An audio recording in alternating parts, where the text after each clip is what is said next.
La couleur d'un cheval, on a souvent l'impression que c'est juste une question d'esthétique. Mais en réalité, c'est une véritable histoire. Une histoire de génétique, d'élevage et même de culture. Allez, aujourd'hui on décode ensemble les secrets qui se cachent derrière chaque robe. Pour commencer, petite question. À votre avis, combien de couleurs de chevaux ça existe? 10? 20? Eh bien, accrochez-vous, il y en a plus de 400 qui sont officiellement reconnus dans le monde. Oui, oui, plus de 400. Ça donne une petite idée de la richesse et de la diversité qu'on va explorer ensemble. Et comprendre ce monde de couleurs, ce n'est pas juste pour le plaisir des yeux, loin de là. C'est en fait une clé essentielle pour la sélection, pour l'élevage et bien sûr pour l'identification des chevaux.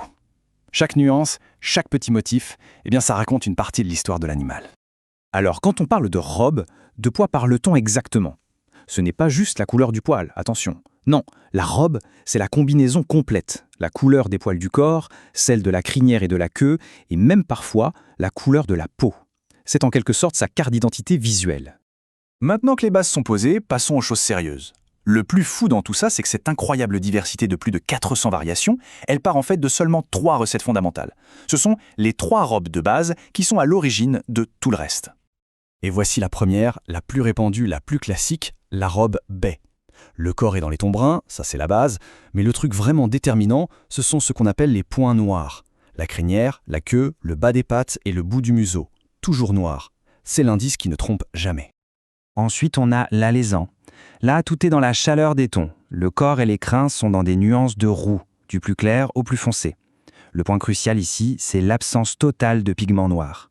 Si les crins ne sont pas noirs, il y a de grandes chances qu'on soit face à un alezan. Et enfin, pour compléter notre trio, la robe noire. Un peu moins fréquente, mais d'une élégance, le poil, les crins, la peau, tout est uniformément noir. Petite mise en garde cependant, un bai très foncé peut parfois être confondu avec un noir, surtout en hiver ou avec une mauvaise lumière. Bon, si c'était aussi simple, on n'arriverait jamais à nos 400 variations, on est d'accord? C'est là qu'interviennent les gènes modificateurs. Il faut les voir comme des filtres ou des artistes qui viennent ajouter leur touche personnelle à nos 3 couleurs de base. C'est ici que la magie opère vraiment. C'est fascinant de voir comment un seul gène peut absolument tout changer. Prenez le gène gris, par exemple. Ce n'est pas une couleur en soi, mais un processus de blanchissement qui dure toute la vie du cheval. Ou alors le gène crème, sur une base alezan, il nous donne le magnifique palomino doré. Mais le même gène sur une base baie, il crée la robe Isabelle. Ah, ça nous amène à une confusion très courante.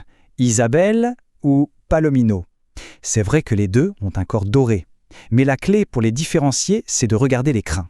S'ils sont noirs, c'est un Isabelle, parce que sa robe de base est baie. S'ils sont blancs, c'est un palomino dont la base est alezan. Tout est une question de génétique. Et comme si ça ne suffisait pas, d'autres gènes viennent s'amuser à ajouter des motifs. Le gène pied, lui, il crée ces grandes taches de blanc, un peu comme une peinture. Et la Pallolousa, bien sûr, célèbre pour ses motifs tachetés, qui vont du léopard ou flocon de neige. Chaque cheval est une toile absolument unique. D'accord, mais alors, comment tout ça est possible? Comment ça marche en coulisses? Il est temps de jeter un œil derrière le rideau et de découvrir le code génétique, qui est en fait incroyablement simple à l'origine de toute cette complexité. C'est presque difficile à croire, mais tout, absolument tout, commence ici. Avec seulement 2 pigments de base, d'un côté le mélanine qui produit le noir, et de l'autre la phéomélanine qui produit le roux. La couleur d'un cheval, au final, c'est juste le résultat du dosage et de la répartition de ces 2 encres. La recette, c'est un processus super simple en 3 étapes. D'abord, est-ce que le cheval peut produire de l'encre noire? C'est le gène extension qui décide, c'est l'interrupteur. S'il est sur off, le cheval sera alezan. Si c'est on, sa base sera noire. Ensuite, le gène agouti intervient. Il dit où ce noir doit aller. S'il le cantonne aux extrémités, on obtient un B. S'il ne fait rien, on a un noir uni. Simple, non? Mais la robe d'un cheval, ce n'est pas qu'une histoire de génétique. C'est aussi une histoire d'homme. On va maintenant voir la signification de ces couleurs dans notre histoire et notre culture et comment elles ont façonné notre perception du cheval. On a toujours projeté des symboles sur les robes. Dans l'Antiquité, le blanc, c'était divin. Au Moyen-Âge, la couleur définissait carrément le héros. À la cour de Versailles, c'était un vrai marqueur social. Et même aujourd'hui, dans la pop culture, un personnage comme Jolly Jumper est inséparable de sa robe palomino.